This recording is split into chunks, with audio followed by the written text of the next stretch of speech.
Baby Steps Millionaires by Dave Ramsey. What a title, Baby Steps Millionaires. After selling based on how much by 2017, plus how much per week according to an article by Christianity Today, 7.4 million copies of his smash hit The Total Money Makeover, the gilded host of The Ramsey Show returns with a series of ideas to explain how ordinary people build extraordinary wealth, and you can too. In this review, I'm going to summarize the book, I'm going to lay out my thoughts on each chapter, go over some standout quotes, who I recommend this book to, and what books to maybe check out next. Just so you guys know, there are affiliate links in the description, and if you buy anything through those links, then I get commission, which helps me sustain the growth of this channel. Welcome back to my channel. My name is Sam, and I want to make self-growth normal, because people shouldn't have to look this information up. It should just be mainstream knowledge. If you agree, then please make sure to smash that like button. The first chapter is Can Anyone Become a Millionaire? There are stories in this chapter of people in terrible situations. One couple was over $300,000 in debt. What I loved about that story is that they were so busy paying off their debt that they didn't even realize how much their assets were growing. He said that the shortest way to get from where you are now to success is by submitting yourself to the best practices of the thing that you want to do well, whether it's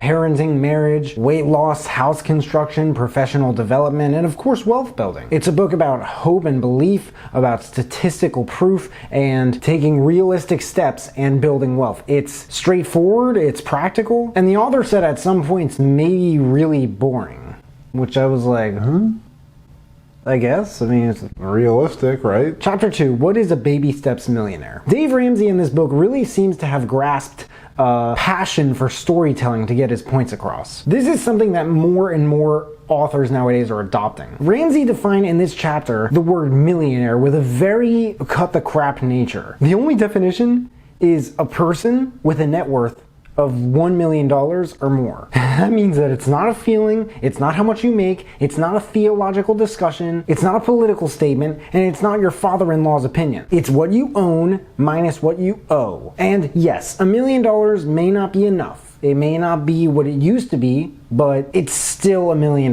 Fun fact, actually. A study of over 10,000 people, which by the way, this book references this study so many times, and by the end of the book, you'll really understand the significance of the study. This study concluded that the average amount of time it takes to become a millionaire is 17 years. You also hear about what to do to get out of debt. The 3 baby steps, if you will. Steps 4 through 7 are about how to become a millionaire from being 0 in debt. Chapter 3 is how to become a Baby Steps Millionaire. Obviously, this is steps 4 through 7. This is like the meat and crux of the book, because the first 3 steps are like a 100-meter dash, and the rest of the steps are like the rest of the marathon. Ramsey advises putting money into an index fund and forgetting about it, but most important part is actually investing. I love his philosophy on investing advisors, because he says that you should let them help you and you should let them guide you, but you shouldn't let them make decisions for you. Chapter 4, A millionaire is not a billionaire. From here to the end of the book is really just a lot of like philosophy.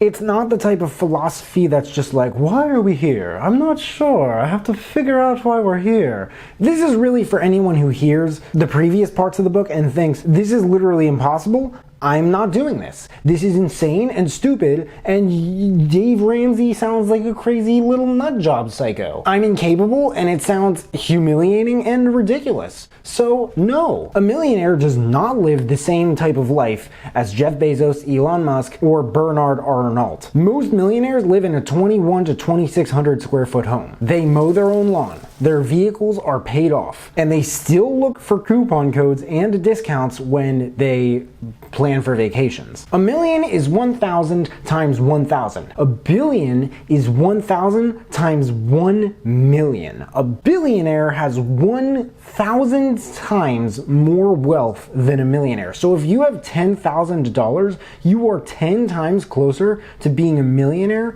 than a millionaire is to being a billionaire. This chapter was helpful and unique, because there's so many misconceptions about millionaires and what kind of lifestyles they live. I'm not a millionaire, full disclosure, so I wouldn't know from my own experience, but I have worked with and spoken with some millionaires. But 90% of the millionaires in the Ramsey Solutions study that I mentioned earlier, they were self-made, not inherited. 70% of the Forbes billionaires list were self-made. Ramsey even compares millionaire versus billionaire to Klingman's Dome versus Mount Everest. And he really broke the differences of this down to like conditions and costs and prep time, let alone how hard it is to do and how long it takes to get to the top and down. Chapter 5, Beliefs versus Barriers. This is the chapter that everyone on Audible was saying has huge audio issues and overlap bugs. I have to say that I heard none of these at all, and I have no idea what these people are talking about. But here's one part that stood out. There are a lot of problems in our system. Sexism is real. Racism is real. Education access is unequal. Broken, dysfunctional families are the norm. But the starting line is not the question. The only question is, are the problems big enough to hold you back? Are they big enough to keep you from winning? If you believe the system or the man is holding back the cards and there's no possible way to win, then you won't engage in the sacrificial behaviors required to win. That study, by the way, revealed that the typical everyday millionaire comes from literally every possible background: race, creed, color, and national origin. They are not all middle-aged white guys hanging around coming from privileged homes. As far as occupation goes, the 5 most common millionaires today, you know what occupations there are? From 1 to 5: engineering, accounting, teaching, management, and law. When it comes to millionaires, titles and career paths don't really mean anything. But jumping further down this path of every color, race, creed, origin, everything like that, 40% of Fortune 500 companies were founded by immigrants or the children of immigrants. Almost half of them. Really think about that. Those statistics from the study are like mouth-watering, and there's so many of them in the book. Chapter 6 is the quickest way to $1 million. When it comes to getting rich quick, one word: don't. Based on lotteries, big time one signature contracts, and buy and hold and volatile investments, it sounds like the quickest right way to $1 million is just not too fast. When lots of money comes into your life too quickly, a lot of problems can occur. As most of us grow our wealth, we're growing ourselves spiritually and emotionally. And this simultaneous growth protects us. Growing our character allows our wealth to not get so big that it crushes us, might I add. Chapter 7 is called Will Wealth Ruin My Kids? This is something I could probably make several videos on. It kind of piggybacks the last chapter, but bottom line, money is neutral and it amplifies who you are. So in the book, Dave Ramsey goes over 5 money smart behaviors to teach your kids as they are aging. And for anyone who's curious, Dave Ramsey's been doing this for 30 years. And he says that 100% of addicts end up broke without treating their addictions. Which makes sense. He even said that trust fund babies can manage wealth with the right guidance. Obviously not if they're babies, but you know, people who were babies at some point, and you know what I mean. But it's pretty astounding after the 7 steps in this book what myths he busts and how. Like, these were so straight to the point and they weren't bitter or anything like that. For more information on how to raise your kids to be financially responsible, you may want to check out Smart Money, Smart Kids. Chapter 8, Wealth and the Wealthy Are Not Evil. I love this chapter. In the beginning, it's super capitalistic. Believe it or not, of the 100 richest people in the world, 30 of them are Jewish. And the reason why, and I don't really understand how he got to the whole thing of like, well, what religion? I don't know. Jewish tradition says that making money is moral, as long as it's not selfish and greedy. What's interesting is that this is the same reasoning you'll find in the Bible. Ramsey is a man of evangelical faith. And yes, he quotes the Bible a few times in the book. When I wrote this, like after that,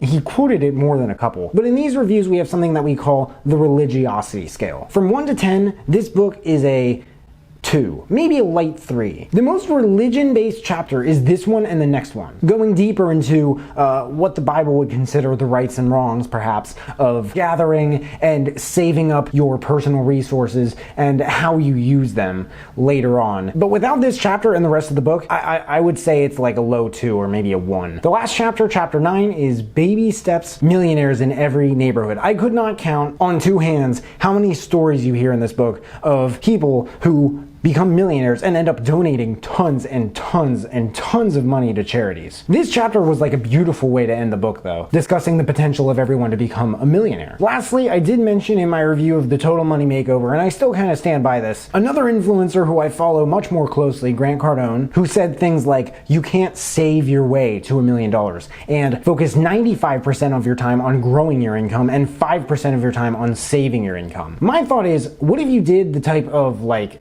investing advice that Ramsey recommends, and you also followed the type of income growth advice that Grant Cardone recommends? I don't know, something to think about. The mindset of just a few $1 million is really my only qualm. I mean, everyone starts somewhere. I'm not even there yet. So seriously, what do I know? I'm just some kid. But I'm learning from these people, but really my only qualm is like, here's how to become a millionaire. It doesn't say, here's how to become a millionaire, and if you're really interested in it and you become a millionaire, here's how to become a decimillionaire and a hectamillionaire or whatever it is. Because you really, literally never know what could happen. Life is so unpredictable. But like Ramsey says, $1 million is $1 million regardless. Quotes. Sooner or later, it's gonna rain, and that's why you need an umbrella. You happen to money. It doesn't happen to you. If you don't take care of your retirement savings, you'll be left to count on Social Security, or should we say social insecurity. If your goal is to jump straight to a billionaire, you should read a different book. I met God on the way up and got to know him on the way down. There's no shortcut to any place worth going. Everyone's a philosopher until they start writing the checks. Money is not the root of all evil. The Bible does not say that, no matter how many times you've heard it. When there are 7 mouths to feed and your parents are working minimum wage, you learn to cherish that one pair of tennis shoes or that new pair of jeans from Walmart. Direction 1. If you're looking to get out of debt, or you just got out of debt, you may want to check this book out. This guy